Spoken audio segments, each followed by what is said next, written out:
नमस्कार। प्रोग्राम अज की गल विच आप सब का बहुत बहुत स्वागत है। प्यारे दर्शकों, तुसीं जानते हो कि किसी भी देश दे विचों बेरोजगारी अगर खत्म करनी हो तो दो तरीके ने, एक रोजगार पैदा किया जाए या फिर स्वै रोजगार के काबिल बनाया जाए। स्वै रोजगार के काबिल बनाने के वास्ते हुनर का विकास जरूरी है और साडे देश दे विच केंद्र सरकार दे वल्लों हुनर के विकास के वास्ते वख-वख योजनावां जिहड़ियां ने वो उलीकियां गईयां ने। इन्हां योजनावां के तहत नौजवानों नूं जिहड़ा है वख-वख खेत्रां दे विच सिखलाई दित्ती जाती है।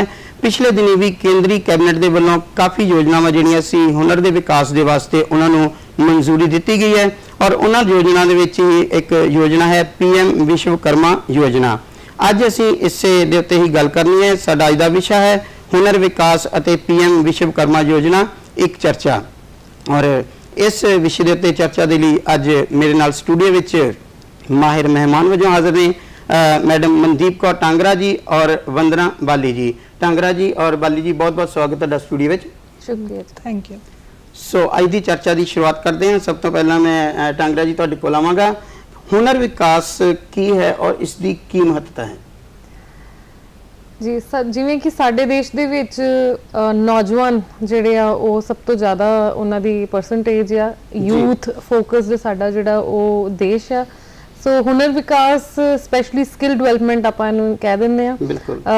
छोटे वड्डे किसी भी तरह के कारोबार शुरू करन लई या जॉब करन लई जे सानूं पहलां साडे देश विच काफ़ी प्रमोट हुंदा है ताकि असीं एक प्रोफैशन कोई ना कोई जिहड़ा ज्वाइन कर सकीए। नॉर्मली साडी एक बड़ी स्टैंडर्डाइज्ड एजुकेशन सिस्टम है साडा। सो सानू हर एक लैवल ते, चाहे वो नॉर्मल लैवल ते या हाई लैवल ते, सानू हर लैवल ते जिहड़ी स्किल डेवलपमेंट दी लोड़ पैंदी है, जिहदे नाल असीं ईजली इंप्लॉयबल हो जांदे हैं ते सानू जिहड़ी वो खास तौर ते नौकरी लैण च आसानी हुंदी है। जी मंगना जी, जिस तरह वख-वख स्कीमां जिहड़ियां केंद्र सरकार दे वल्लों बनाईयां जा रहीआं ने हुनर दे विकास दे वास्ते, एक जिहड़ी खास अज असीं जिहदे ते चर्चा करनी है PM विश्वकर्मा योजना जिहड़ी है, ये योजना की है और किहड़े-किहड़े खेत्रां दे विच इस योजना दे तहत जिहड़ा है वो सिखलाई दित्ती जानी है, हुनर दा विकास किया जाना है?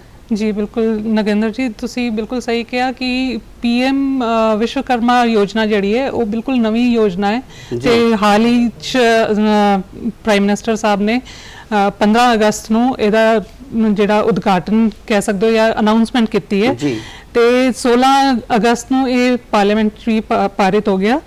ते ये योजना जिहड़ी है उन्हां वास्ते ने ਜਿਹੜੇ परंपरागत ਜਿਹੜੇ स्किल्स ने, जिद्दां तुसीं कह लो कि पिंडां 'ਚ तुसीं देखदे हो कि कोई टोकरियां बनांदा है या कोई हुनर दा माहिर है, कोई धोबी दा काम करदा है या कोई कपड़े सिलाई दा काम करदा है, बुनाई दा काम करदा है या चमड़े दा कोई काम करदा है, वो ਜਿਹੜੇ ਲੋਕੀ ਨੇ ਉਹਨਾਂ ਵਾਸਤੇ ਉਹਨਾਂ ਦੇ ਹੁਨਰ ਨੂੰ कंटिन्यू रखने वास्ते ये योजना लागू की जा रही है। तो 17 सितंबर तो ये लागू होनी है। तो ये कोशिश ये रहेगी कि जिहड़ा ये तबका है उन्होंने भी हुनरमंद होर ज़्यादा बना के परंपरावां नूं नाल लैके चलिया जाए ते नाल उन्हां दे हुनर तो उन्हां दा विकास किया जाए। जी टांगरा जी, जिस तरह हुनर के विकास की गल करते हैं, कोई एक खेतर नहीं है जिथे इसका विकास जिहड़ा किया जाना है। वख-वख खेतर ने जिस दे विच जिहड़ी टैक्नीकल सिखलाई जिहड़ी है वो दित्ती जाती है नौजवानों नूं और होर जिहड़े इहदे नाल जुड़े हुए लोग हुंदे ने। वख-वख मंत्राले ने उन्हां दे तहत तुसीं दसोगे कि किहड़े-किहड़े मंत्राले किस खेतर दे विच इह हुनर के विकास दे लई योजनावां जिहड़ियां उलीक रहे ने और काम कर रहे ने? खास तौर पे मैनू मौका मिलिਆ ਜਿਹੜੇ ਮੰਤਰਾਲਿਆਂ ਨਾਲ ਕੰਮ ਕਰਨ ਦਾ ਤੇ ਬੜਾ ਕਲੋਜ਼ਲੀ ਅਸੀਂ ਜਿਹੜਾ ਵਾ ਪੰਜਾਬ ਦੇ ਵਿੱਚ ਵੀ ਕੋਸ਼ਿਸ਼ ਕੀਤੀ ਅਲੱਗ-ਅਲੱਗ ਕਾਲਜਸ ਦੇ ਵਿੱਚ ਕਿਵੇਂ ਇਹਨੂੰ ਪ੍ਰਮੋਟ ਕੀਤਾ ਜਾਵੇ। ਸੋ ਰੀਸੈਂਟਲੀ ਜੇ ਆਪਾਂ ਗੱਲ ਕਰੀਏ ਤੇ MSME ਦੇ ਨਾਲ ਬਹੁਤ ਕਲੋਜ਼ਲੀ ਕੰਮ ਕੀਤਾ ਮੈਂ ਕਾਫੀ ਦੇਰ। ਬਹੁਤ ਸਾਰੇ ਕਾਲਜਸ ਦੇ ਵਿੱਚ ਜਿਹੜੀ ਪ੍ਰਾਈਮ ਮਿਨਿਸਟਰ ਇੰਪਲੋਇਮੈਂਟ ਸਕੀਮ ਆ ਉਹਨੂੰ ਜਿਹੜਾ ਉਹ पूरी अवेयरनेस उहदी कीती गई कि वो स्कीम जिहड़ी अवेल करनी चाहिए है। सो मैं भी जदों ਇਹਦੇ ਬਾਰੇ ਸੁਣਦੀ ਸੀ ਤੇ ਮੈਨੂੰ ਲੱਗਦਾ ਸੀ ਕਿ ਗਰਾਊਂਡ ਲੈਵਲ ਤੇ ਇਹ ਚੀਜ਼ਾਂ ਪੋਸੀਬਲ ਵੀ ਹੋ ਰਹੀਆਂ ਕਿ ਨਹੀਂ, ਪਰ ਜਦੋਂ ਮੈਨੂੰ ਮਿਨਿਸਟਰੀ ਦੇ ਕਲੋਜ਼ਲੀ ਨਾਲ ਕੰਮ ਕਰਨ ਦਾ ਮੌਕਾ ਮਿਲਿਆ ਤੇ ਉਹਦੇ ਵਿੱਚ ਮੈਂ ਖੁਦ ਵੀ ਪ੍ਰਾਈਮ ਮਿਨਿਸਟਰ ਇੰਪਲੋਇਮੈਂਟ ਸਕੀਮ ਜਿਹੜੀ ਅਵੇਲ ਕੀਤੀ, ਜਿਹਦੇ ਨਾਲ ਮੈਂ ਆਪਣਾ सिम्बा कोर्स एक ट्रेनिंग इंस्टीट्यूट जिहड़ा पिंड दे विच ट्रेनिंग इंस्टीट्यूट शुरू किया, जिथे असी अज दे दिन जिहड़ा वा वो टैक्नीकल अपनी जिहड़ी ਐਜੂਕੇਸ਼ਨ ਦੇ ਰਹੇ ਹਾਂ ਬੱਚਿਆਂ ਨੂੰ, ਜਿਹਦੇ ਨਾਲ ਉਹ ਈਜ਼ੀਲੀ EMPLOY ਜਿਹੜੇ ਆ ਹੋ ਰਹੇ ਆ। ਸੋ ਆਲਮੋਸਟ 16 ਤੋਂ 17 ਲੱਖ ਰੁਪਏ ਜਿਹੜਾ ਵਾ ਉਹ ਫਰਸਟ ਗੋ ਦੇ ਵਿੱਚ ਸਾਨੂੰ ਕੰਪਿਊਟਰਸ ਬਾਏ ਕਰਨ ਲਈ ਜਾਂ ਫਿਰ ਸਾਨੂੰ ਆਪਣਾ ਰੈਂਟ ਪੇ ਕਰਨ ਲਈ, ਆਪਣੇ ਚੇਅਰਸ ਟੇਬਲ ਲੈਣ ਲਈ ਜਿਹੜੀ ਆ ਉਹਦੇ ਵਿੱਚ ਸਾਨੂੰ ਸਪੋਰਟ ਹੋਈ। ਤੇ ਜਿਹੜੇ ਕਾਲਜਿਸ 'ਚ ਅਸੀਂ ਜਾ ਕੇ ਅਵੇਅਰਨੈਸ ਕੀਤੀ ਉੱਥੇ ਵੀ ਕਾਉਂਸਲਿੰਗ ਕੀਤੀ ਗਈ ਤੇ ਉਹਨਾਂ ਬੱਚਿਆਂ ਨੂੰ ਵੀ ਜਿਹੜਾ ਗਾਈਡ ਕੀਤਾ ਗਿਆ ਕਿ ਉਹ ਪ੍ਰਾਈਮ ਮਿਨਿਸਟਰ EMPLOYMENT ਸਕੀਮ ਜਿਹੜੀ ਆ ਉਹ ਅਵੇਲ ਕਰ ਸਕਦੇ ਆ। ਤੇ ਨਾਲ ਹੀ ਰੀਸੈਂਟਲੀ ਜਿਹੜਾ ਇੱਕ ਸੈਂਟਰਲ ਗਵਰਨਮੈਂਟ ਵੱਲੋਂ ਕੀਤਾ ਗਿਆ ਇਵੈਂਟ ਸੀ ਯੂਪੀ ਦੇ ਵਿੱਚ, ਜਿਹਦੇ ਵਿੱਚ 1000 ਸਰਪੰਚਾਂ ਨੂੰ ਬੁਲਾਇਆ ਗਿਆ ਸੀ ਤੇ ਵੱਖ-ਵੱਖ ਜਿਹੜੇ ਐਂਟਰਪ੍ਰੀਨਿਓਰਸ ਆ ਜਾਂ ਕਾਰੋਬਾਰੀ ਆ ਜਿਨ੍ਹਾਂ ਨੇ ਸਕੀਮਸ ਅਵੇਲ ਕੀਤੀਆਂ ਨੇ ਜਾਂ ਫਿਰ ਉਹਨਾਂ ਨੇ ਛੋਟੇ ਕਾਰੋਬਾਰ ਆਪਣੇ ਪਿੰਡਾਂ 'ਚ ਸੈਟਅਪ ਕੀਤੇ ਆ, ਉਹਨਾਂ ਵਿੱਚ ਇੱਕ ਮੈਂ ਵੀ ਸੀ ਕਿ ਜਿਹਨੂੰ ਮੌਕਾ ਮਿਲਿਆ ਕਿ ਦੂਸਰੇ ਸਟੇਟਸ ਵਿੱਚ ਵੀ ਜਾ ਕੇ ਦੱਸਣ ਦਾ ਕਿ ਅਸੀਂ ਕਿਵੇਂ ਇਸ ਸਕੀਮ ਨੂੰ ਅਵੇਲ ਕਰਕੇ ਇੱਕ ਟ੍ਰੇਨਿੰਗ ਸੈਂਟਰ ਖੋਲ੍ਹਿਆ ਤੇ ਉਹ ਕਿਵੇਂ ਇੱਕ ਸਪੋਰਟ ਸਿਸਟਮ ਬਣਦਾ ਸਾਡਾ ਕੋਈ ਹੋਰ ਕਾਰੋਬਾਰ ਕਰਨ ਦਾ ਵੀ। ਤੇ ਕਾਫੀ ਜਿਹੜਾ ਜਿਹਨੂੰ ਕਲੋਜ਼ਲੀ ਮੋਨੀਟਰ ਕੀਤਾ ਜਾਵੇ ਤੇ ਪ੍ਰਾਈਮ ਮਿਨਿਸਟਰ EMPLOYMENT ਸਕੀਮ ਜਿਹੜੀ ਬਹੁਤ ਅੱਛਾ ਕੰਮ ਹੋ ਰਿਹਾ ਜੀ। ਬਾਲੀ ਜੀ, ਤੁਸੀਂ ਜਿਸ ਤਰ੍ਹਾਂ ਜੁੜੇ ਹੋਏ ਹੋ, ਟ੍ਰੇਨਿੰਗ ਦਿੰਦੇ ਹੋ, ਸਿਖਲਾਈ ਦਿੰਦੇ ਹੋ, ਹੁਨਰ ਦਾ ਵਿਕਾਸ ਕਰਦੇ ਹੋ ਨੌਜਵਾਨਾਂ ਦੇ ਵਿੱਚ, ਅਲੱਗ-ਅਲੱਗ ਖੇਤਰਾਂ ਦੇ ਵਿੱਚ ਜਿਸ ਤਰ੍ਹਾਂ ਦਿੱਤੀ ਜਾਂਦੀ, ਕੀ ਇਹਦੇ ਵਾਸਤੇ ਕੋਈ ਮੁੱਢਲੀ ਕੋਈ ਯੋਗਤਾ ਹੋਣੀ ਵੀ ਜ਼ਰੂਰੀ ਹੈ ਜਾਂ ਫਿਰ ਜਿਸ ਤਰ੍ਹਾਂ ਪਰੰਪਰਿਕ ਕੰਮ ਕਰਦੇ ਨੇ ਲੋਕ ਪਿੰਡਾਂ ਦੇ ਵਿੱਚ ਉਹਨਾਂ ਨੂੰ ਬਿਨਾਂ ਕਿਸੇ ਉਸ ਵਿਦਿਅਕ ਯੋਗਤਾ ਦੇ ਵੀ ਇਹ ਟ੍ਰੇਨਿੰਗ ਜਿਹੜੀ ਹੈ ਉਹ ਦਿੱਤੀ ਜਾਂਦੀ ਹੈ? ਜੀ, ਜਿਹੜੀ ਵਿਸ਼ਵਕਰਮਾ ਯੋਜਨਾ ਹੈ ਇਹ ਬਿਨਾਂ ਵਿਦਿਅਕ ਯੋਗਤਾ ਦੇ ਵੀ ਤੁਹਾਨੂੰ ਮਿਲ ਸਕਦੀ ਹੈ ਕਿਉਂਕਿ ਇਹਦਾ ਮੇਨ ਮਕਸਦ ਜਿਹੜਾ ਹੈ ਉਹ ਪਰੰਪਰਾਗਤ ਜਿਹੜੇ ਹੁਨਰ ਹੈ ਉਹਨਾਂ ਦਾ ਵਿਕਾਸ ਤੇ ਉਹਨਾਂ ਨੂੰ ਅੱਗੇ ਲੈ ਕੇ ਜਾਣਾ ਹੈ ਤੇ ਇਸ ਕਰਕੇ ਇਹ ਪੋਸੀਬਲ ਹੈ। ਤੇ ਇਹਦੇ ਵਿੱਚ ਮੈਂ ਦੱਸਣਾ ਚਾਹਾਂਗੀ ਕਿ ਇਹਦੇ ਵਿੱਚ ਤੁਹਾਨੂੰ ਪਹਿਲਾਂ ਤਾਂ ਸਟਾਈਪੈਂਡ ਦੀ ਵੀ ਹੈਗੀ ਪ੍ਰੋਵੀਜ਼ਨ ਕਿ 500 ਰੁਪਏ ਪਰ ਡੇ ਦਾ ਸਟਾਈਪੈਂਡ ਵੀ ਮਿਲ ਸਕਦਾ ਹੈ ਤੇ ਉਹਦੇ ਬਾਅਦ ਤੁਹਾਨੂੰ ਜੇ ਆਪਣੇ ਔਜ਼ਾਰਾਂ ਵਾਸਤੇ ਜਿੱਦਾਂ ਕਹਿ ਲਓ ਕਿ ਕੋਈ ਲੋਹੇ ਦਾ ਕੰਮ ਕਰਦਾ ਹੈ ਜਾਂ ਕੋਈ ਹੋਰ ਕੁਝ ਕੰਮ ਕਰਦਾ ਹੈ ਜਿਹਦੇ ਵਿੱਚ ਔਜ਼ਾਰਾਂ ਦੀ ਲੋੜ ਪੈਂਦੀ ਹੈ, ਉਹਨਾਂ ਨੂੰ ਅਪਡੇਟ ਕਰਨ ਵਾਸਤੇ ਜਾਂ ਨਵੇਂ ਲੈਣ ਵਾਸਤੇ ਉਹਨਾਂ ਵਾਸਤੇ ਵੀ 15,000 ਤੱਕ ਰੁਪਏ ਦਾ ਤੁਹਾਨੂੰ ਯੋਗਦਾਨ ਸਰਕਾਰ ਦਿੰਦੀ ਹੈ ਤੇ ਉਹਦੇ ਬਾਅਦ ਵੀ ਲੋਨ ਵਗੈਰਾ ਦੀ ਵੀ ਫੈਸਿਲਿਟੀ ਹੈਗੀ ਹੈ। ਕੱਲੀ ਟ੍ਰੇਨਿੰਗ ਹੀ ਨਹੀਂ, ਨਾਲ ਵਿੱਤੀ ਸਹਾਇਤਾ ਵੀ ਜਿਹੜੀ ਹੈ ਉਹ ਦਿੱਤੀ ਜਾਂਦੀ ਹੈ। ਟਾਂਗਰਾ ਜੀ, ਜਿਸ ਤਰ੍ਹਾਂ ਵੱਖ-ਵੱਖ ਸਕੀਮਾਂ ਚਲਾਈਆਂ ਜਾਂਦੀਆਂ ਨੇ ਗਵਰਨਮੈਂਟ ਦੇ ਵੱਲੋਂ, ਸਕੀਮਾਂ ਚਲਾਉਣ ਤੋਂ ਬਾਅਦ ਉਹਨਾਂ ਨੂੰ ਅੱਗੋਂ ਫਿਰ ਐਗਜ਼ੀਕਿਊਟ ਕਿਸ ਤਰ੍ਹਾਂ ਕਰਨਾ ਉਹਦੇ ਲਈ ਵੀ ਸਹਾਇਤਾ ਕੀਤੀ ਜਾਂਦੀ ਹੈ। ਤੁਸੀਂ ਇੱਕ ਪ੍ਰੋਜੈਕਟ ਚਲਾ ਰਹੇ ਹੋ ਜਿਹੜਾ ਤੁਸੀਂ ਕਹਿ ਰਹੇ ਸੀਗੇ ਕਿ ਸੈਂਟਰ ਗਵਰਨਮੈਂਟ ਦੀਆਂ ਸਕੀਮਾਂ ਦੇ ਵਿੱਚੋਂ ਹੀ ਉਪਜਿਆ ਹੋਇਆ ਉਹ ਪ੍ਰੋਜੈਕਟ ਹੈ, ਕੀ ਹੈ ਉਹ ਪ੍ਰੋਜੈਕਟ ਔਰ ਇਸ ਟਾਈਮ ਦੇ ਤੇ ਉਹ ਜਿਹੜਾ ਪ੍ਰੋਜੈਕਟ ਹੈ ਕੀ ਕੰਮ ਕਰ ਰਿਹਾ ਹੈ? ਸੋ ਜਿਵੇਂ ਕਿ ਟਾਂਗਰਾ ਪਿੰਡ ਦੇ ਵਿੱਚ ਅਸੀਂ ਅੱਜ ਪੰਜਾਬ ਦੀ ਪਹਿਲੀ IT ਕੰਪਨੀ ਸੈਟਅਪ ਕੀਤੀ ਹੈ ਜਿਹੜੀ ਕਿ ਇੱਕ ਪਿੰਡ ਤੋਂ ਆ ਤੇ 130 ਲੋਕ ਉਹਦੇ ਵਿੱਚ ਕੰਮ ਕਰ ਰਹੇ। ਸੋ ਕੰਪਨੀ ਇੱਕ ਡਿਫਰੈਂਟ ਆ ਬਟ ਉਹਦੇ ਨਾਲ ਨਾਲ ਜਿਹੜਾ ਉਹਦਾ ਸਪੋਰਟ ਸਿਸਟਮ ਬਣਿਆ ਉਹ ਮੈਂ ਕਹਾਂਗੀ ਕਿ ਅਸੀਂ ਜਿਹੜੀ ਹੈ prime minister EMPLOYMENT scheme avail ਕੀਤੀ, ਉਹਦੇ ਨਾਲ ਅਸੀਂ ਇੱਕ ਟ੍ਰੇਨਿੰਗ ਸੈਂਟਰ ਦੀ ਸਪੋਰਟ ਸਿਸਟਮ ਕ੍ਰੀਏਟ ਕੀਤਾ ਆਪਣੀ IT ਕੰਪਨੀ ਨੂੰ ਸਪੋਰਟ ਕਰਨ ਲਈ। ਸੋ ਉਹਦੇ ਵਿੱਚ ਅਸੀਂ ਲੋਕਲੀ ਜਿਹੜੇ ਸਾਡੇ ਪਿੰਡਾਂ ਦੇ ਆਸ-ਪਾਸ ਦੇ ਬੱਚੇ ਆ ਉਹਨਾਂ ਨੂੰ ਕਿਉਂਕਿ ਸਾਨੂੰ ਜੇ ਆਪਾਂ ਇੱਕਦਮ ਕੰਪਿਊਟਰਸ ਖਰੀਦਨੇ ਹੋਵੇ ਤੇ ਸਾਡੇ ਲਈ ਇੱਕ ਟਫ ਹੈ ਕਿ ਆਪਾਂ ਇਕੱਠੇ 15-20 ਲੱਖ ਦੇ ਕੰਪਿਊਟਰ ਖਰੀਦਨੇ, ਪਰ ਇਸ ਸਕੀਮ ਦੇ ਨਾਲ ਅਸੀਂ ਥੋੜਾ ਜਿਹਾ ਸਪੋਰਟ ਸਿਸਟਮ ਜਿਹੜਾ ਸਾਨੂੰ ਕ੍ਰੀਏਟ ਹੋ ਸਕਿਆ।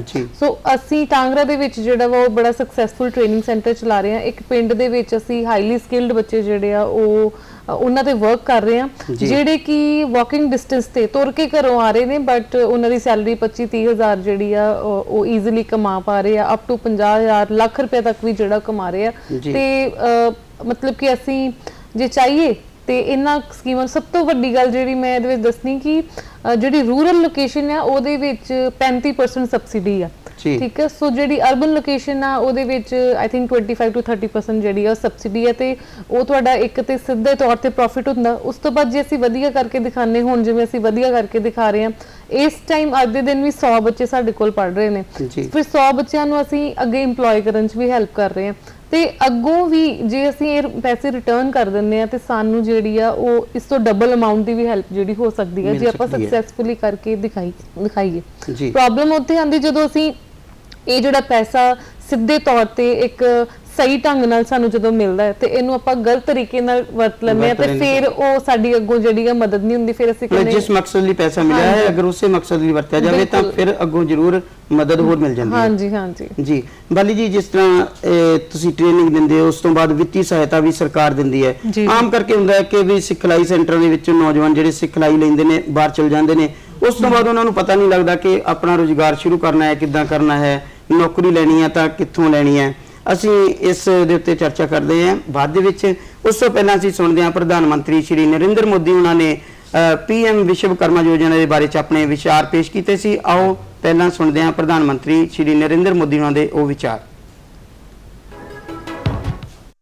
आज देश में शिक्षा, कौशल विकास और रोजगार, इन तीनों ही स्तरों पर दूरगामी नीति और निर्णय के साथ अनेकविध इनिशिएटिव लिए जा रहे हैं, अनेकविध काम हो रहे हैं।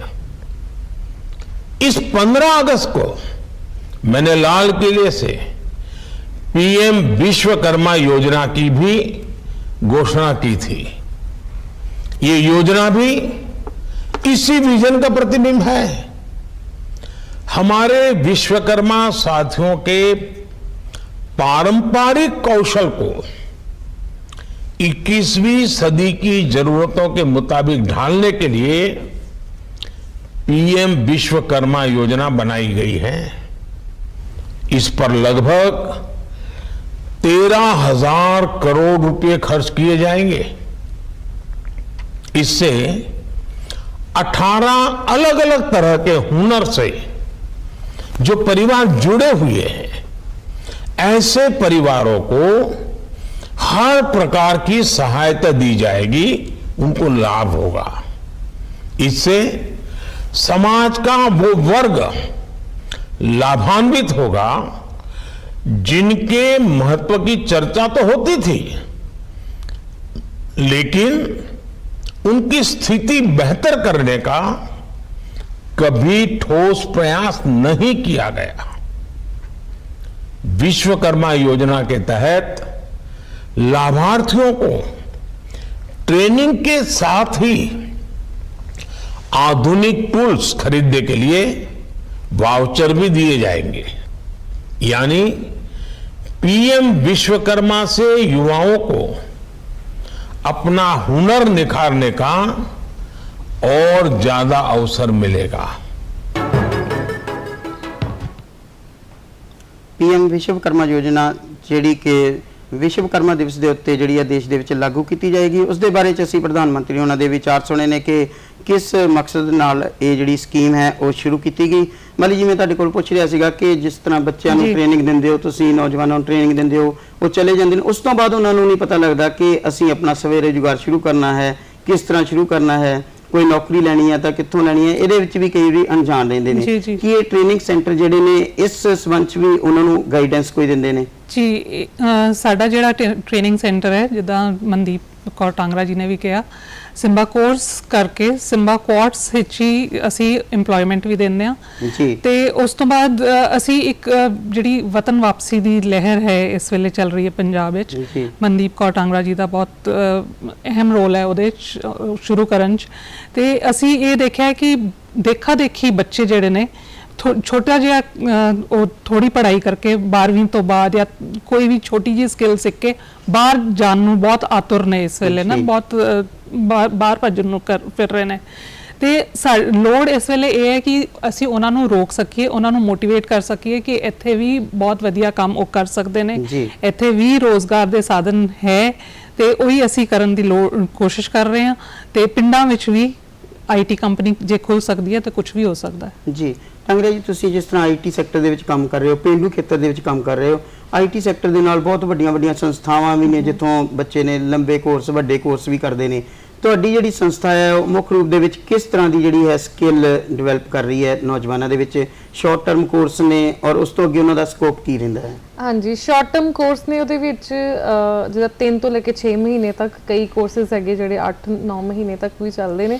ਤੇ ਖਾਸ ਤੌਰ ਤੇ ਜੋ ਕਿ ਇਹ ਸਾਡੀਆਂ ਲਾਈਵ ਐਗਜ਼ਾਮਪਲਸ ਆ ਸਾਡੇ ਪਿੰਡ ਦੇ ਵਿੱਚ ਕਿ ਜਿੱਥੇ ਇੱਕ ਬੱਚੇ ਨੇ 6000 ਤੋਂ ਜਿਹੜੀ ਆ ਸਟਾਈਪੈਂਡ ਤੋਂ ਆਪਣੀ ਨੌਕਰੀ ਸ਼ੁਰੂ ਕੀਤੀ ਤੇ ਅੱਜ ਉਹ ਇਹਨੂੰ 50,000 60,000 ਸੈਲਰੀ ਵੀ ਜਿਹੜੀ ਲੈ ਰਿਹਾ। ਸੋ ਅਸੀਂ ਇਹ ਇੱਕ ਐਕਸਪੈਰੀਮੈਂਟ ਕਰਕੇ ਦੇਖਿਆ ਪਿੰਡ ਵਿੱਚ ਕਿ ਹਾਈਲੀ ਸਕਿਲਡ ਜਿਹੜੇ ਕੋਰਸਿਸ ਆ ਉਹ ਬੱਚਾ ਜਿਹੜਾ ਵਾ ਪਿੰਡ ਦਾ ਕਰ ਸਕਦਾ ਕਿ ਨਹੀਂ। ਪਰ ਬੱਚਿਆਂ ਨੇ ਸਾਡੇ ਪਿੰਡ ਦੇ ਵਿੱਚ 130 ਬੱਚਿਆਂ ਨੇ ਪ੍ਰੂਵ ਕਰਕੇ ਦਿਖਾਇਆ ਕਿ ਕਰ ਸਕਦੇ। ਸੋ ਉਹੀ ਮੇਰੀ ਮੋਟੀਵੇਸ਼ਨ ਆ ਕਰੰਟਲੀ ਅਸੀਂ ਕੰਪਿਊਟਰ ਐਜੂਕੇਸ਼ਨ ਤੇ ਫੋਕਸ ਕਰ ਰਹੇ ਹਾਂ। ਜੀ। ਬੱਚਾ ਜਿਹੜਾ ਉਹ ਵੈਬਸਾਈਟਸ ਬਣਾ ਸਕੇ। ਅੱਜ ਕੱਲ ਹੁਣ ਸਾਰਾ ਹੀ ਸਾਡਾ ਜਿਹੜਾ ਇੰਡੀਆ ਵਾ ਉਹ ਟੈਕਨੋਲੋਜੀ ਤੇ ਆ ਜਾਣਾ ਵਾ, ਬਿਲਕੁਲ। ਈ-ਕਾਮਰਸ ਪਲੇਟਫਾਰਮਸ ਬਣ ਜਾਣੇ ਆ ਤੇ ਬੱਚਾ ਜਿਹੜਾ ਈ-ਕਾਮਰਸ ਪਲੇਟਫਾਰਮ ਬਣਾ ਸਕੇ ਜਿੱਥੇ ਕਿ ਚੀਜ਼ਾਂ ਲੋਕ ਆਨਲਾਈਨ ਖਰੀਦ ਸਕਣ, ਉਸ ਤਰ੍ਹਾਂ ਦੇ ਪਲੇਟਫਾਰਮਸ ਬਣਾ ਸਕੇ, ਮੋਬਾਈਲ ਐਪਸ ਬਣਾ ਸਕੇ। ਤੇ ਜੀ। ਖਾਸ ਤੌਰ ਤੇ ਨਾਰਮਲੀ ਆਈਟੀ ਕੰਪਨੀਆਂ ਨੇ ਡਿਜੀਟਲ ਮਾਰਕੀਟਿੰਗ ਨਹੀਂ ਸ਼ੁਰੂ ਕੀਤੀ ਹੁੰਦੀ, ਸੋ ਅਸੀਂ ਜਿਹੜੇ ਬੱਚਿਆਂ ਦੀ ਸਮਝੋ ਕਿ ਇੰਗਲਿਸ਼ ਕਮਜ਼ੋਰ ਆ ਜੀ। ਉਹਨਾਂ ਨੂੰ ਗ੍ਰਾਫਿਕ ਡਿਜ਼ਾਈਨਿੰਗ ਸਿਖਾ ਰਹੇ ਆ, ਉਹਨਾਂ ਨੂੰ ਵੀਡੀਓ ਐਡੀਟਿੰਗ ਸਿਖਾ ਰਹੇ ਆ, ਉਹਨਾਂ ਨੂੰ ਜਿਹੜਾ ਪੰਜਾਬੀ ਵਿੱਚ ਕੰਟੈਂਟ ਆਪਾਂ ਹੋਰ ਬੈਟਰ ਕਿੱਦਾਂ ਕਰਨਾ ਉਹ ਚੀਜ਼ ਸਿਖਾ ਰਹੇ ਆ। ਸੋ ਅਸੀਂ ਅੱਜ ਬੈਸਟ ਆਫ ਦੀ ਜਿਹੜੀ ਕੰਪਿਊਟਰ ਲੈਂਗੁਏਜਸ ਆ, ਜਾਵਾ, ਰਿਐਕਟ, ਜੋ ਵੀ ਟੈਕਨੋਲੋਜੀਜ਼ ਅੱਜ ਚੱਲ ਰਹੀਆਂ ਵਾ, ਉਹ ਕੋਸ਼ਿਸ਼ ਕੀਤੀ ਕਿ ਪਿੰਡ ਵਿੱਚ ਬੱਚਿਆਂ ਨੂੰ ਸਿਖਾਈਏ, ਪਰ ਬੱਚਿਆਂ ਨੇ ਜਿਹੜਾ ਵਾ ਉਹ ਕਰਕੇ ਦਿਖਾਇਆ। ਕਹਿਣ ਦਾ ਮਤਲਬ ਕਿ ਜੇ ਆਪਾਂ ਰਾਈਟ ਡਾਇਰੈਕਸ਼ਨ ਉਹਨਾਂ ਨੂੰ ਦੇ ਦਈਏ ਤੇ ਉਹਨਾਂ ਨੂੰ ਰਾਈਟ ਟ੍ਰੇਨਿੰਗ, ਅੱਛੇ ਟ੍ਰੇਨਰਸ ਪ੍ਰੋਵਾਈਡ ਕਰ ਦਈਏ ਜੀ। ਤੇ ਜਿਹੜਾ ਉਹਨੇ 4 ਸਾਲ ਦੀ ਬੀਟੈਕ ਦੇ ਵਿੱਚ, ਐਮਟੈਕ ਦੇ ਵਿੱਚ ਜਿਹੜਾ ਕੰਮ ਉਹਨੇ ਕਰਨੇ ਨਾ, ਜੇ ਆਪਾਂ ਸਾਲ ਉੱਤੇ Short term course ਤੋਂ ਬਾਅਦ ਵੀ ਕਰ ਸਕਦੇ ਨੇ ਉਹ। ਬਿਲਕੁਲ। ਜੀ ਮਤਲਬ ਜੀ ਤੁਸੀਂ ਪਹਿਲਾਂ ਦੱਸਿਆ ਸੀਗਾ ਕਿ ਕੋਈ ਵੀ ਜਿਹੜਾ ਇਸ ਤਰ੍ਹਾਂ ਦੀ ਟ੍ਰੇਨਿੰਗ ਲੈਣ ਤੋਂ ਬਾਅਦ, ਸਕਿੱਲ ਡਿਵੈਲਪਮੈਂਟ ਦੀ ਟ੍ਰੇਨਿੰਗ ਲੈਣ ਤੋਂ ਬਾਅਦ ਸਰਕਾਰਾਂ ਜਿਹੜੀਆਂ ਨੇ ਉਹ ਵਿੱਤੀ ਮਦਦ ਵੀ ਕਰਦੀਆਂ ਨੇ। ਹਾਂਜੀ, ਹਾਂਜੀ। ਜਿਹੜੀ ਇਹ ਪੀਐਮ ਵਿਸ਼ਵਕਰਮਾ ਯੋਜਨਾ ਹੈ, ਇਸ ਦੇ ਵਿੱਚ ਕਿਸ ਤਰ੍ਹਾਂ ਦੀ ਕੋਈ ਪਲਾਨਿੰਗ ਬਣਾਈ ਗਈ ਹੈ, ਯੋਜਨਾ ਬਣਾਈ ਗਈ ਹੈ ਕਿ ਇਸ ਤਹਿਤ ਜਿਹੜੇ ਪਿੰਡਾਂ ਦੇ ਲੋਕ ਨੇ, ਪਰੰਪਰਿਕ ਜਿਹੜੇ ਕਿੱਤਿਆਂ ਦੇ ਨਾਲ ਜੁੜੇ ਹੋਏ ਨੇ, ਹਾਂਜੀ। ਉਹਨਾਂ ਨੂੰ ਟ੍ਰੇਨਿੰਗ ਦੇਣ ਤੋਂ ਬਾਅਦ ਕਿਸ ਤਰ੍ਹਾਂ ਦੀ ਵਿੱਤੀ ਸਹਾਇਤਾ ਜਿਹੜੀ ਹੈ ਔਰ ਕਿੰਨੀ ਵਿੱਤੀ ਸਹਾਇਤਾ ਦਿੱਤੀ ਜਾਣ ਦੀ ਪ੍ਰਾਵਧਾਨ ਜਿਹੜੇ ਰੱਖੇ ਗਏ ਨੇ? ਹਾਂਜੀ, ਜਿੱਦਾਂ ਤੁਸੀਂ ਹੁਣੇ ਸੁਣਿਆ ਕਿ ਪ੍ਰਧਾਨ ਮੰਤਰੀ ਜੀ ਨੇ ਵੀ ਕਿਹਾ 13,000 ਕਰੋੜ ਰੁਪਏ ਦੀ ਇਹ ਯੋਜਨਾ ਹੈ ਜੀ। ਤੇ ਇਹਦੇ ਵਿੱਚ ਉਹਨਾਂ ਨੇ ਇਹ ਰੱਖਿਆ ਹੈ ਕਿ ਤੁਸੀਂ ਜੇ ਤੁਹਾਨੂੰ ਲੋਨ ਦੀ ਜ਼ਰੂਰਤ ਹੈ, ਜੇ ਤੁਸੀਂ ਰਿਣ ਲੈਣਾ ਚਾਹੁੰਦੇ ਹੋ ਤੇ ਤੁਸੀਂ 1 ਲੱਖ ਰੁਪਏ ਦਾ ਤੁਹਾਨੂੰ ਲੋਨ ਮਿਲ ਸਕਦਾ ਹੈ। ਪਹਿਲੀ ਕਿਸ਼ਤ ਜਿਹੜੀ ਹੈ 1 ਲੱਖ ਰੁਪਏ ਦੀ ਮਿਲ ਸਕਦੀ ਹੈ ਤੇ ਤੁਸੀਂ ਉਹਦੇ ਨਾਲ ਆਪਣਾ ਕਾਰੋਬਾਰ ਅੱਗੇ ਵਧਾ ਸਕਦੇ ਹੋ। ਤੇ ਜੇ ਤੁਸੀਂ ਪ੍ਰੋਪਰ ਟਰਮਸ ਐਂਡ ਕੰਡੀਸ਼ਨਸ ਨਾਲ ਉਹਨੂੰ ਵਾਪਸ ਵੀ ਕਰਦੇ ਹੋ ਤੇ ਵਧੀਆ ਤਰੀਕੇ ਨਾਲ ਚੱਲਦੇ ਹੋ, ਅੱਗੇ ਵਿਕਾਸ ਹੋ ਰਿਹਾ ਹੈ ਜੇ, ਤੇ ਤੁਹਾਨੂੰ ਬਾਅਦ ਵਿੱਚ 2 ਲੱਖ ਰੁਪਏ ਦਾ ਵੀ ਲੋਨ ਮਿਲ ਸਕਦਾ ਹੈ ਹੋਰ। ਐਂਡ ਇਹ ਬਹੁਤ ਹੀ ਘੱਟ ਰੇਟ ਆਫ ਇੰਟਰਸਟ ਤੇ 5% ਤੇ ਤੁਹਾਨੂੰ ਲੋਨ ਮਿਲਦਾ ਹੈ ਤੇ ਇਹਦੇ ਨਾਲ ਤੁਸੀਂ ਆਪਣਾ ਕਾਰੋਬਾਰ ਬਹੁਤ ਵਧੀਆ ਚਲਾ ਸਕਦੇ ਹੋ। ਜੀ ਟੰਗਰਾ ਜੀ, ਜਿਸ ਤਰ੍ਹਾਂ ਮੈਡਮ ਬਾਲੀ ਨੇ ਵੀ ਗੱਲ ਚੋਈ ਸੀ ਇੱਕ ਰਿਵਰਸ ਮਾਈਗ੍ਰੇਸ਼ਨ ਵਾਲੀ, ਤੁਸੀਂ ਵਿਸ਼ੇਸ਼ ਪ੍ਰੋਜੈਕਟ ਜਿਹੜਾ ਹੈ ਸ਼ੁਰੂ ਕੀਤਾ ਹੈ, ਰਿਵਰਸ ਮਾਈਗ੍ਰੇਸ਼ਨ ਯਾਨੀ ਵਤਨ ਵਾਪਸੀ। ਆਪਾਂ ਦੇਖਦੇ ਹਾਂ ਕਿ ਪਿਛਲੇ ਸਮੇਂ ਤੋਂ ਸਾਡੇ ਦੇਸ਼ ਦੇ ਵਿੱਚ ਖਾਸ ਕਰਕੇ ਪੰਜਾਬ ਦੇ ਵਿੱਚੋਂ ਪੜ੍ਹ ਲਿਖ ਕੇ ਨੌਜਵਾਨ ਜਿਹੜੇ ਨੇ ਉਹ ਬਾਹਰ ਜਾ ਰਹੇ ਨੇ, ਰੁਜ਼ਗਾਰ ਦੀ ਭਾਲ ਦੇ ਵਿੱਚ ਹੀ ਜਾ ਰਹੇ ਨੇ। ਇਸ ਨੂੰ ਬ੍ਰੇਨ ਡਰੇਨ ਦਾ ਨਾਮ ਵੀ ਦਿੱਤਾ ਗਿਆ ਹੈ। ਬ੍ਰੇਨ ਡਰੇਨ ਜਿਹੜਾ ਹੈ ਉਹ ਰੋਕੇ, ਉਸ ਦੇ ਵਾਸਤੇ ਜਿਹੜੀ ਤੁਹਾਡੀ ਇਹ ਯੋਜਨਾ ਹੈ ਇਹ ਕੀ ਕੰਮ ਕਰ ਰਹੀ ਹੈ?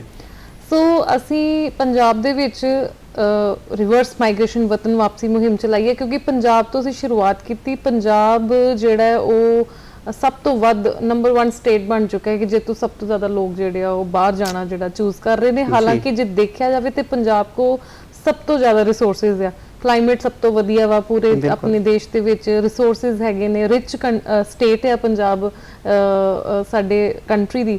ਤੇ ਜਿਵੇਂ ਕਿ ਪ੍ਰਾਈਮ ਮਿਨਿਸਟਰ ਨੇ ਵੀ ਲਗਾਤਾਰ ਆਤਮ ਨਿਰਭਰ ਭਾਰਤ ਤੇ ਕੰਮ ਕੀਤਾ ਜੇ ਦੇਖ ਤੇ ਚੱਲ ਰਿਹਾ, ਬੜੇ ਜੋਰਾਂ ਸ਼ੋਰਾਂ ਨਾਲ ਚੱਲ ਰਿਹਾ ਕਿ ਤੁਸੀਂ ਖੁਦ ਆਪਣੀ, ਕਿਉਂਕਿ ਇੰਡੀਆ ਜਿਹੜੀ ਆ one of the fastest growing economy ਬਣ ਗਈ ਆ। ਇੰਡੀਆ ਦੇ ਵਿੱਚ ਅੱਜ ਤੁਸੀਂ ਦੇਖੋ ਸਟਾਰਬਕਸ ਆ, ਟਿਮ ਹਾਰਟਨਸ ਆ। ਮੈਂ ਲੇਟੈਸਟ ਜਦੋਂ ਟਿਮ ਹਾਰਟਨਸ ਦਾ ਫਰਸਟ ਸਟੋਰ ਖੁੱਲਿਆ ਤੇ ਉਹਨਾਂ ਨੇ ਮੈਨੂੰ ਇਨਵਾਈਟ ਕੀਤਾ ਹਨਾ, ਜਿਹੜੇ ਜਿੱਥੇ ਸਾਨੂੰ ਇੰਨੇ ਵਧੀਆ ਵਧੀਆ stores as a guest invite ਕਰਦੇ ਆ, ਸਾਨੂੰ ਕੀ ਲੋੜ ਆ ਕਿ ਇੰਡੀਆ ਦੇ ਲੋਕਾਂ ਨੂੰ ਬਾਹਰ ਜਾ ਕੇ ਛੋਟੀਆਂ ਛੋਟੀਆਂ ਜੌਬਸ ਕਰਨ ਦੀ, ਜਦੋਂ ਕਿ ਹਰ ਵਧੀਆ ਤੋਂ ਵਧੀਆ ਕੰਟਰੀ ਦੇ ਬੈਸਟ ਬ੍ਰਾਂਡ ਨੂੰ ਅੱਜ ਇੰਡੀਆ ਦੀ ਲੋੜ ਆ, ਕਿਉਂਕਿ ਇੰਡੀਆ ਦੇ ਵਿੱਚ ਸਭ ਤੋਂ ਜ਼ਿਆਦਾ ਪੋਪੂਲੇਸ਼ਨ ਆ। ਸੋ ਜਿਵੇਂ ਕਿ ਵੰਦਨਾ ਬਾਲੀ ਜੀ ਨੇ ਵੀ ਗੱਲ ਕੀਤੀ, ਤੁਸੀਂ ਵੀ, ਕਿ ਸਾਡੇ ਜਿਹੜੇ ਟ੍ਰੈਡੀਸ਼ਨਲ ਜਿਹੜੇ ਕਿੱਤੇ ਆ ਉਹਨਾਂ ਨੂੰ ਅੱਗੇ ਲੈ ਕੇ ਜਾਣ ਦੀ ਬਹੁਤ ਜ਼ਰੂਰਤ ਆ। ਲੈਗੇਸੀ ਬਿਜ਼ਨਸ ਬੱਚੇ ਨਹੀਂ ਜੁਆਇਨ ਕਰ ਰਹੇ, ਕਿਸੇ ਦੀ ਆਟਾ ਚੱਕੀ ਆ, ਕਿਸੇ ਦੇ ਪਾਪਾ ਦਾ ਕਾਰਪੈਂਟਰੀ ਦਾ ਕੰਮ ਆ, ਕਿਸੇ ਪਾਪਾ ਦਾ ਕਾਰੀਗਰੀ ਦਾ ਕੰਮ ਆ, ਉਹ ਬੱਚਾ ਜਿਹੜਾ ਵਾ ਉਹ ਵਾਲਾ ਜਿਹੜਾ ਹੁਨਰ ਆ ਉਹਨੂੰ ਅੱਗੇ ਨਹੀਂ ਲੈ ਕੇ ਜਾ ਰਿਹਾ, ਉਹਨੂੰ ਮਾਡਰਨਾਈਜ਼ ਨਹੀਂ ਕਰ ਰਿਹਾ। ਸੋ ਅਸੀਂ ਇਹੀ ਐਗਜ਼ਾਮਪਲ ਸੈੱਟ ਕਰ ਰਹੇ ਹਾਂ ਕਿ ਪਿੰਡ ਵਿੱਚ ਰਹਿ ਕੇ ਜਾਂ ਬਾਕੀਆਂ ਨੂੰ ਵੀ, ਜਿਵੇਂ ਕਈ ਬੱਚੇ ਹੈਗੇ ਜਿਨ੍ਹਾਂ ਨੇ ਉਹਨਾਂ ਦੇ ਟ੍ਰੈਡੀਸ਼ਨਲੀ ਫੁਲਕਾਰੀ ਬਣਾਉਂਦੇ ਸੀ ਤੇ ਉਹ ਵੀ ਅੱਗੋਂ ਉਹਨਾਂ ਫੁਲਕਾਰੀ ਬਣਾਉਣਾ ਕੰਟੀਨਿਊ ਕਰ ਰਹੇ ਨੇ। ਸੋ ਇੰਡੀਆ ਨੂੰ ਤੇ ਸਾਡੇ ਜਿਹੜੇ ਪੰਜਾਬ ਨੂੰ, ਜਿਵੇਂ ਕਿ ਆਤਮ ਨਿਰਭਰ ਭਾਰਤ ਚੱਲ ਰਿਹਾ, ਉਸੇ ਤਰ੍ਹਾਂ ਅਸੀਂ ਪੰਜਾਬ 'ਚ ਮੁਹਿੰਮ ਸ਼ੁਰੂ ਕੀਤੀ PR ਪੰਜਾਬ। ਨਾਲ ਹੀ ਅਸੀਂ ਕਿ ਤੁਸੀਂ ਵੀ ਰੀਅਲਾਈਜ਼ ਕਰੋ ਕਿ ਸਾਡੇ ਕੋਲ ਵੀ ਕਿਸੇ ਕੰਟਰੀ ਦੀ PR ਆ, ਅਸੀਂ ਵੀ ਕਿਸੇ ਕੰਟਰੀ ਨੂੰ ਬਿਲੋਂਗ ਕਰਦੇ ਆ। ਅਸੀਂ ਇੰਨੇ ਮਿਹਨਤ ਕਰੀਏ ਕਿ ਆਪਣੇ ਕਲਚਰ ਨੂੰ ਵਰਲਡ ਵਾਈਡ ਜਿਹੜਾ ਉਹ ਅਸੀਂ ਲੈ ਕੇ ਜਾਈਏ। ਅੱਜ ਇੰਡੀਆ ਨੂੰ ਪੰਜਾਬ ਨੂੰ ਲੋੜ ਆ ਮੈਕਸਿਮਮ ਕਾਰੋਬਾਰੀਆਂ ਦੀ, ਐਂਟਰਪ੍ਰੀਨਿਓਰਸ ਦੀ, ਛੋਟੇ ਵੱਡੇ ਕੰਮ ਦੀ ਆਪਾਂ ਸ਼ਰਮ ਨਾ ਕਰੀਏ, ਜੀ। ਆਪਾਂ ਜੋਸ਼ ਪੈਦਾ ਕਰੀਏ ਕਿ ਅਸੀਂ ਖੁਦ ਵੀ ਇਹ ਛੋਟੀਆਂ ਛੋਟੀਆਂ ਪਾਲਿਸੀਆਂ ਦੀ ਹੈਲਪ ਦੇ ਨਾਲ ਜਿਹੜਾ ਵਾ ਥੋੜੇ ਨਾਲ ਵੀ ਅਸੀਂ ਗਰੋ ਕਰ ਸਕਦੇ ਹਾਂ। ਨਹੀਂ ਤੇ ਉਦਾਂ ਅਸੀਂ 2 ਲੱਖ ਇਕੱਠਾ ਕਰਨਾ ਹੋਵੇ ਤੇ ਸਾਨੂੰ ਬਹੁਤ ਔਖਾ ਲੱਗਦਾ। ਬਿਲਕੁਲ। ਇੱਥੇ ਸਾਨੂੰ ਸਿੱਧੇ ਤੌਰ ਤੇ ਮਿਲ ਰਿਹਾ ਹੈ, ਪਲੱਸ ਸਾਨੂੰ ਨਾਲ ਸਬਸਿਡੀ ਮਿਲ ਰਹੀ ਹੈ, ਜਿਵੇਂ ਪ੍ਰਾਈਮ ਮਿਨਿਸਟਰ ਇੰਪਲੋਇਮੈਂਟ ਸਕੀਮ 'ਚ ਗਈ, ਤੇ ਅਸੀਂ ਕਿਉਂ ਨਹੀਂ, ਘਰੋਂ ਤੇ ਸਾਨੂੰ ਉੱਠਣਾ ਹੀ ਪਏਗਾ। ਜੀ ਬਾਲੀ ਜੀ, ਜਿਸ ਤਰ੍ਹਾਂ ਸਕੀਮਾਂ ਵੱਖ-ਵੱਖ ਚੱਲ ਰਹੀਆਂ ਨੇ ਬੱਚਿਆਂ ਨੂੰ ਰੋਜ਼ਗਾਰ ਦੇ ਕਾਬਲ ਬਣਾਉਣ ਦੇ ਵਾਸਤੇ ਜਿਹੜੀ ਸਕਿੱਲ ਡਿਵੈਲਪਮੈਂਟ ਜਿਹੜੀ ਹੈ ਉਹ ਕਰਵਾਈ ਜਾਂਦੀ ਹੈ। ਜਿਸ ਤਰ੍ਹਾਂ ਇਹ ਹੁਣ PM ਵਿਸ਼ਵਕਰਮਾ ਯੋਜਨਾ ਹੈ, ਇਸ ਦੇ ਵਿੱਚ ਆਪਾਂ ਗੱਲ ਪਹਿਲਾਂ ਹੀ ਕੀਤੀ ਹੈ ਕਿ ਪਾਰੰਪਰਿਕ ਜਿਹੜੇ ਕਿੱਤੇ ਨੇ ਉਹਨਾਂ ਦੇ ਵਿੱਚ ਉਹਨਾਂ ਦੇ ਹੁਨਰ ਦਾ ਵਿਕਾਸ ਜਿਹੜਾ ਹੈ ਕਰਨਾ ਹੈ। ਉਸ ਦੇ ਵਾਸਤੇ ਕਿਸ ਤਰ੍ਹਾਂ ਦਾ ਸੈਟਅਪ ਹੈ, ਕਿਹੜੀਆਂ ਸੰਸਥਾਵਾਂ ਨੇ ਜਿੱਥੇ ਇਹ ਜਿਹੜਾ ਹੈ ਹੁਨਰ ਵਿਕਾਸ ਦੇ ਵਾਸਤੇ ਟ੍ਰੇਨਿੰਗ ਜਿਹੜੀ ਹੈ ਉਹ ਦਿੱਤੀ ਜਾਣੀ ਹੈ? ਦੇਖੋ, ਜਿਹੜੀ ਇਹ ਟ੍ਰੇਨਿੰਗ ਹੈ ਉਹ ਸੈਂਟਰ ਗਵਰਨਮੈਂਟ ਦੇ ਹੀ ਟ੍ਰੇਨਿੰਗ ਸੈਂਟਰਸ ਜਿਹੜੇ ਨੇ ਉੱਥੇ ਦਿੱਤੀ ਜਾਏਗੀ, ਤੇ ਬਿਲਕੁਲ ਗ੍ਰਾਸ ਰੂਟ ਲੈਵਲ ਤੇ ਇਹਦੇ ਤੇ ਕੰਮ ਹੋਣਾ ਜ਼ਰੂਰੀ ਹੈ। ਤੇ ਇਹ ਵੀ ਬਹੁਤ ਜ਼ਿਆਦਾ ਜ਼ਰੂਰੀ ਹੈ ਕਿ ਇਹਦੇ ਬਾਰੇ ਅਵੇਅਰਨੈਸ ਬਹੁਤ ਜ਼ਿਆਦਾ ਅਸੀਂ ਲੋਕਾਂ ਨੂੰ ਅਵੇਅਰ ਕਰੀਏ, ਕਿਉਂਕਿ ਪਿੰਡਾਂ ਵਿੱਚ ਜਾਂ ਜਿੱਥੇ ਇਹ ਲੋਕੀ ਹੈ ਜਾਂ ਜਿੱਥੇ ਇਸ ਯੋਜਨਾ ਦੀ ਸਭ ਤੋਂ ਵੱਧ ਲੋੜ ਹੈ, ਉੱਥੇ ਤੱਕ ਇਹ ਯੋਜਨਾ ਦੇ ਬਾਰੇ ਜਾਣਕਾਰੀ ਪਹਿਲਾਂ ਪਹੁੰਚੇ। ਜੀ, ਉਸ ਤੋਂ ਬਾਅਦ ਹੀ ਇਹ ਹੋ ਸਕਦਾ ਹੈ ਕਿ ਉਹ ਲੋਕੀ ਉੱਠ ਕੇ ਆਣ ਤੇ ਟ੍ਰੇਨਿੰਗ ਸੈਂਟਰਸ ਵਿੱਚ ਉਹ ਟ੍ਰੇਨਿੰਗ ਲੈਣ ਤੇ ਫਿਰ ਉਹ ਆਪਣੇ ਹੁਨਰ ਨੂੰ ਹੋਰ ਜ਼ਿਆਦਾ ਪਾਲਿਸ਼ ਕਰਨ ਜਾਂ ਹੋਰ ਨਿਖਾਰਨ। ਜੀ, ਤੇ ਇਹ ਬਹੁਤ ਜ਼ਿਆਦਾ ਜ਼ਰੂਰਤ ਹੈ ਕਿ ਅਵੇਅਰਨੈਸ ਬਹੁਤ ਜ਼ਿਆਦਾ ਫੈਲਾਉਣ ਦੀ ਜ਼ਰੂਰਤ ਹੈ। ਮਨਦੀਪ ਕੌਰ ਜੀ, ਜਿਸ ਤਰ੍ਹਾਂ ਤੁਸੀਂ ਛੋਟੇ ਕੋਰਸ ਕਰਵਾਉਂਦੇ ਹੋ, ਆਮ ਕਰਕੇ ਪੇਰੈਂਟਸ ਦੀ ਇੱਛਾ ਹੁੰਦੀ ਹੈ ਕਿ ਬੱਚਾ ਜਿਹੜਾ ਹੈ B.Tech ਕਰੇ ਜਾਂ ਲੰਬੇ ਕੋਰਸ ਕਰੇ, ਵੱਡੇ ਕੋਰਸ ਕਰੇ, ਅੱਗੇ ਉਹਦੀ ਨੌਕਰੀ ਦੇ ਵਾਸਤੇ ਸਕੋਪ ਜਿਹੜਾ ਹੈ ਉਹ ਵਧੇ। ਇਹ ਜਿਹੜੇ ਛੋਟੇ ਕੋਰਸ ਨੇ ਇਹਨਾਂ ਦੇ ਵਿੱਚ ਦਾਖਲਾ ਲੈਣ ਲਈ ਬੱਚਿਆਂ ਨੂੰ ਮੋਟੀਵੇਟ ਕੀਤਾ ਜਾਂਦਾ ਹੈ ਜਾਂ ਫਿਰ ਬੱਚੇ ਖੁਦ ਇਹਨਾਂ ਕੋਰਸਾਂ ਕਰਨ ਨੂੰ ਆਉਂਦੇ ਨੇ, ਉਹਨਾਂ 'ਚ ਇੰਟਰਸਟ ਹੁੰਦਾ ਹੈ ਇਹ ਕੋਰਸ ਕਰਨ ਦਾ? ਸਵਾਲ ਬਹੁਤ ਵਧੀਆ ਕੀਤਾ ਤੁਸੀਂ। ਮੈਂ ਰੂਰਲ 'ਚ ਇਸੇ ਕਰਕੇ ਖੋਲਿਆ, ਖਾਸ ਕਰਕੇ ਜਿਹੜਾ ਸਟਾਫ ਹੈ ਉਹ ਵੀ ਰੂਰਲ ਨੂੰ ਜ਼ਿਆਦਾ ਅਸੀਂ ਪ੍ਰੈਫਰੈਂਸ ਦਿੰਦੇ ਆ, ਕਿਉਂਕਿ ਕਾਉਂਸਲਿੰਗ ਬਹੁਤ ਚਾਹੀਦੀ ਹੈ।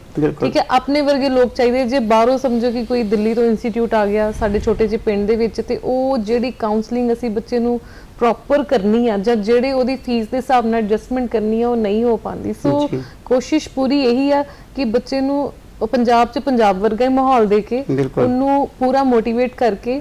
ਤੁਹਾਡੇ ਕੁਐਸਚਨ ਤੋਂ ਮੈਂ ਐਗਜ਼ਾਮਪਲ ਦੇ ਰਹੀ ਹਾਂ ਕਿ ਇੱਕ ਬੱਚਾ ਸਾਡੇ ਕੋਲ ਕੰਮ ਕਰਦਾ, ਗੁਰਪ੍ਰੀਤ ਨਾਮ ਦੀ ਲੜਕੀ, ਕਿ ਜਿਹਨੂੰ ਇਹ ਸ਼ੋਰ ਸੀ ਕਿ 12th ਤੋਂ ਬਾਅਦ ਮੇਰੀ ਵਿਆਹ ਕਰ ਦੇਣਾ ਘਰਦਿਆਂ ਨੇ, ਹਨਾ, ਪਰ ਅਸੀਂ ਉਹਦੀ ਅੱਛੀ ਤਰ੍ਹਾਂ ਕਾਉਂਸਲਿੰਗ ਕੀਤੀ, ਉਹਨੂੰ ਮੋਟੀਵੇਟ ਕੀਤਾ। ਅੱਜ ਉਹ ਸਕਸੈਸਫੁਲ ਵੈਬ ਡਿਵੈਲਪਰ ਆ। ਠੀਕ ਆ, ਉਹਨੂੰ ਮਤਲਬ ਕਿ BBC ਵਰਗੇ ਪਲੇਟਫਾਰਮ ਜਿਹੜੇ ਆ ਉਹ ਉਹਨੂੰ ਕਵਰ ਕਰ ਰਹੇ ਕਿ ਇੱਕ ਸਕਸੈਸਫੁਲ ਜਿਹੜੀ ਆ ਉਹ ਵੈਬ ਡਿਵੈਲਪਰ ਬਣ ਗਈ, ਤੇ ਉਸ ਤੋਂ ਬਾਅਦ ਨਾਲ BCA ਕਰ ਰਹੀ ਆ ਗੁਰੂ ਨਾਨਕ ਦੇਵ ਯੂਨੀਵਰਸਿਟੀ ਤੋਂ, ਆਪਣੀ ਪੜ੍ਹਾਈ ਕੰਪਲੀਟ ਕਰ ਰਹੀ ਆ। ਮਤਲਬ ਕਿ ਪੂਰੀ ਉਹਦੀ ਲਾਈਫ ਹੀ ਜਿਹੜੀ ਆ ਉਹ ਚੇਂਜ ਹੋ ਗਈ ਆ। ਉਹਨੇ ਜ਼ੀਰੋ ਤੋਂ ਸ਼ੁਰੂ ਕਰਕੇ ਜਿਹੜਾ ਵਾ ਉਹ ਆਪਣੇ ਵਾਕਿੰਗ ਡਿਸਟੈਂਸ ਤੇ ਅੱਛੀ ਸੈਲਰੀ ਜਿਹੜੀ ਉਹ ਲੈ ਰਹੇ ਬੱਚੇ। ਜਾਨ ਕਿ ਕਿੱਤਾ ਜਿਹੜਾ ਜਾਂ ਕੋਈ ਵੀ ਜਿਹੜਾ ਖੇਤਰ ਹੈ ਉਹ ਮਾੜਾ ਨਹੀਂ ਹੈ, ਗੱਲ ਹੈ ਕਿ ਵੀ ਉਹਦੇ ਵਿੱਚ ਮਹਾਰਤ ਜਿਹੜੀ ਆ ਉਹ ਹਾਸਲ ਕੀਤੀ ਜਾਣੀ ਚਾਹੀਦੀ ਹੈ। ਬਲੀ ਜੀ, ਜਾਂਦੇ ਦੱਸੋ ਕਿ ਇਸ ਪਾਸੇ ਵੱਲ ਨੂੰ ਮੋਟੀਵੇਟ ਕਰਨ ਦੇ ਵਾਸਤੇ ਨੌਜਵਾਨਾਂ ਦੇ ਵਾਸਤੇ ਤੁਹਾਡੇ ਕੋਲ ਕੋਈ ਸੰਦੇਸ਼? ਦੇਖੋ, ਮੈਂ ਇਹ ਕਹਿਣਾ ਚਾਹਾਂਗੀ ਕਿ ਤੁਹਾਡਾ ਬੈਕਗ੍ਰਾਉਂਡ ਕੁਝ ਵੀ ਹੋਵੇ ਜੀ, ਜੇ ਤੁਹਾਡੇ ਕੋਲ ਇੱਕ ਲਗਨ ਹੈ, ਇੱਕ ਪੈਸ਼ਨ ਹੈ ਕਿ ਤੁਸੀਂ ਕੁਝ ਅੱਗੇ ਕਰਨਾ ਹੈ, ਕੁਝ ਅੱਗੇ ਵਧਣਾ ਹੈ ਕਿਸੇ ਵੀ ਫੀਲਡ 'ਚ ਹੋਏ, ਤੇ ਤੁਹਾਨੂੰ ਕੋਈ ਰੋਕ ਨਹੀਂ ਸਕਦਾ। ਰਸਤੇ ਆਪਣੇ ਆਪ ਖੁੱਲਦੇ ਚਲੇ ਜਾਂਦੇ ਨੇ। ਤੇ ਜੇ ਤੁਹਾਡੇ ਕੋਲ ਹੁਨਰ ਨੂੰ ਤੁਸੀਂ ਤਰਾਸ਼ਣਾ ਚਾਹੁੰਦੇ ਹੋ ਤੇ PM ਦੀ ਯੋਜਨਾਵਾਂ ਬਹੁਤ ਸਾਰੀਆਂ ਨੇ ਤੇ ਹੋਰ ਵੀ ਜ਼ਰੀਏ ਨੇ ਜਿਹਦੇ ਨਾਲ ਤੁਸੀਂ ਡੈਫੀਨੇਟਲੀ ਭਾਰਤ ਵਿੱਚ ਰਹਿ ਕੇ, ਇੰਡੀਆ 'ਚ ਰਹਿ ਕੇ ਵੀ ਬਹੁਤ ਹੀ ਵਧੀਆ ਕੰਮ ਕਰ ਸਕਦੇ ਹੋ। ਤੇ ਸਰਕਾਰਾਂ ਵੱਲੋਂ ਲਗਾਤਾਰ ਇਸ ਤਰ੍ਹਾਂ ਦੀਆਂ ਜਿਹੜੀਆਂ ਹੈ ਸਕੀਮਾਂ ਜਿਹੜੀਆਂ ਚਲਾਈਆਂ ਜਾਂਦੀਆਂ ਨੇ, ਜ਼ਰੂਰਤ ਹੈ ਕਿ ਉਹਨਾਂ ਦੇ ਵੱਲ ਧਿਆਨ ਕਰਕੇ ਉਹਨਾਂ ਦਾ ਜਿਹੜਾ ਉਚਿਤ ਲਾਭ ਲਿਆ ਜਾਵੇ ਔਰ ਦੇਸ਼ ਦੇ ਵਿੱਚ ਹੀ ਆਪਣਾ ਰੋਜ਼ਗਾਰ ਜਿਹੜਾ ਜਾਂ ਸਵੈ ਰੋਜ਼ਗਾਰ ਜਿਹੜਾ ਹੈ ਉਹ ਆਪਣੇ ਆਪ ਨੂੰ ਬਣਾਇਆ ਜਾਵੇ, ਤਾਂ ਹੀ ਦੇਸ਼ ਜਿਹੜਾ ਹੈ ਉਹ ਵਿਕਸਿਤ ਦੇਸ਼ ਬਣ ਸਕਦਾ ਹੈ। ਔਰ ਅਸੀਂ ਉਮੀਦ ਕਰਦੇ ਹਾਂ ਕਿ ਪ੍ਰਧਾਨ ਮੰਤਰੀ ਸ਼੍ਰੀ ਨਰਿੰਦਰ ਮੋਦੀ ਉਹਨਾਂ ਵੱਲੋਂ ਸ਼ੁਰੂ ਕੀਤੀ ਗਈ ਇਹ ਜਿਹੜੀ ਯੋਜਨਾ ਹੈ ਇਹ ਵੀ ਸਫਲ ਹੋਏਗੀ ਔਰ 21ਵੀਂ ਸਦੀ ਦੇ ਹਾਣ ਦਾ ਭਾਰਤ ਜਿਹੜਾ ਬਣ ਕੇ ਪੂਰੀ ਦੁਨੀਆ ਦੇ ਵਿੱਚ ਇੱਕ ਵਿਕਸਿਤ ਦੇਸ਼ ਵਜੋਂ ਉਪਜੇਗਾ। ਔਰ ਟਾਂਗਰਾ ਜੀ, ਤੁਸੀਂ ਸਟੂਡੀਓ ਵਿੱਚ ਆਏ, ਬਾਲੀ ਜੀ ਤੁਸੀਂ ਸਟੂਡੀਓ ਵਿੱਚ ਆਏ, ਤੁਹਾਡਾ ਬਹੁਤ ਸ਼ੁਕਰੀਆ। ਔਰ ਪਿਆਰੇ ਦਰਸ਼ਕੋ, ਤੁਹਾਡਾ ਵੀ ਬਹੁਤ ਧੰਨਵਾਦ ਕਿ ਤੁਸੀਂ ਸਾਡੇ ਇਸ ਪ੍ਰੋਗਰਾਮ ਨਾਲ ਜੁੜੇ।